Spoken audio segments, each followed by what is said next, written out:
24 hours after this 3-year-old disappeared, a dog picked up a scent the search team wasn't expecting.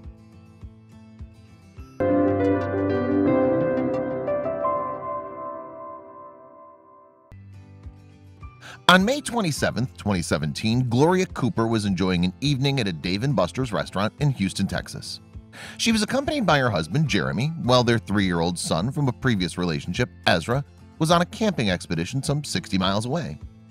Indeed, Ezra's biological father had taken the boy and his siblings to Sam Houston National Forest, which is about an hour's drive north of Houston. And as just one of 4 national forests in the whole state, the area is a popular destination for campers and hikers looking to escape the city. Ezra's father had chosen to take his family to the Stubblefield Lake area, a remote spot just off Forest Road 208.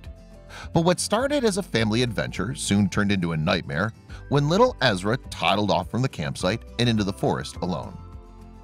At 3 p.m. then, Ezra's family placed a heart-wrenching call to the New Waverly Fire Department. The boy was missing, they told the authorities, and nobody knew where he had gone. Moreover, with temperatures hovering around 90 degrees Fahrenheit, fears for his safety were running high. Hours later, Ezra was still missing, and although dozens of rescuers had spent the afternoon meticulously searching the forest, no sign of the boy had been found. Finally, someone contacted Ezra's mom, Gloria, in Houston, and delivered a message that no mother ever wants to hear. When Gloria answered her phone, a stranger on the other end informed her that her son had gone missing from the campsite earlier that day. Now night was falling over Sam Houston National Forest, and poor Ezra was still nowhere to be found. Heartbroken that it had taken so long for the news to reach them, Gloria and Jeremy jumped in their car and made a beeline for Stubblefield Lake. And as they drove, they began making panicked phone calls to family members near and far begging for assistance. Among those who offered their help were Gloria's sister and her niece, Lelaine, who lived in California. Indeed, the pair hopped on the first flight out to Houston and rushed to join the rescue effort. And by the time they arrived, the mission to locate Ezra was in full swing. The search continued throughout the night. By 1 a.m. the next morning, though, people were growing tired.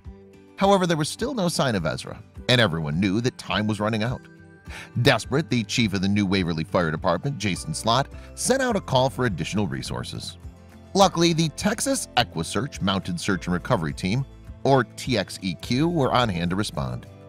An organization of some 600 volunteers, TXEQ are often called in to assist authorities in Texas and nationwide with locating missing people. And so in the early hours of May 28, 2017, member Jan Tips sent out a request for TXEQ volunteers to join the search. Despite the hour, they responded, and by 4:30 a.m., a group had gathered at the campsite. Together, they began searching the forest for clues. It was very eerie hearing family members out in the woods calling Ezra's name in the dark. Volunteer David White wrote later on the TXEQ blog. But despite everyone's best efforts, Ezra still hadn't been found as the sun rose. By now, the fire department and TXEQ had been joined by ever-growing number of volunteers. Some were experienced rescuers who knew the terrain, such as the Sam Houston Trails Coalition, while others were simply concerned citizens who had heard about Ezra and wanted to help. Overall, some 200 people combed an area covering 4 miles for any sign of the missing boy. Some used machetes to cut through the undergrowth. Others drove quad bikes along the trails, their eyes peeled for Ezra along the way. Others still brought dogs to help them sniff out any clues. TXEQ's president, Tim Miller, even found himself having to make some terrible decisions. Launching a boat into a nearby lake, for instance, he used sonar equipment to scan the water for signs of a body. Luckily, the hunt turned up nothing, and Miller was able to put that nightmarish possibility on hold.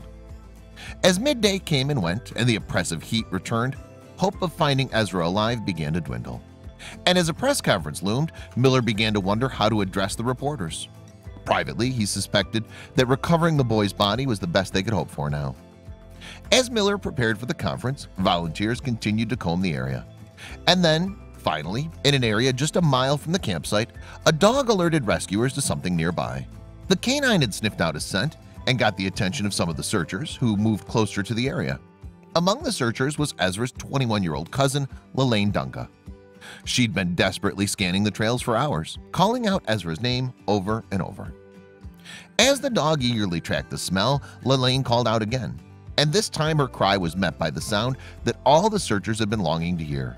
It was Ezra's voice. The boy was alive. Following the cry, New Waverly firefighters discovered the child concealed in an area of thick grass. And amazingly, he had only minor injuries. As Ezra's family gathered around the young boy, news began to spread that the search had not been in vain. And although Ezra received treatment at the Children's Hospital in the Woodlands, Texas, he appeared to be no worse off for his ordeal. Meanwhile, rescue crews were in celebratory mood. Later, Montgomery County Search and Rescue Steve Degner told people, "The greatest outcome we could have asked for just happened right now."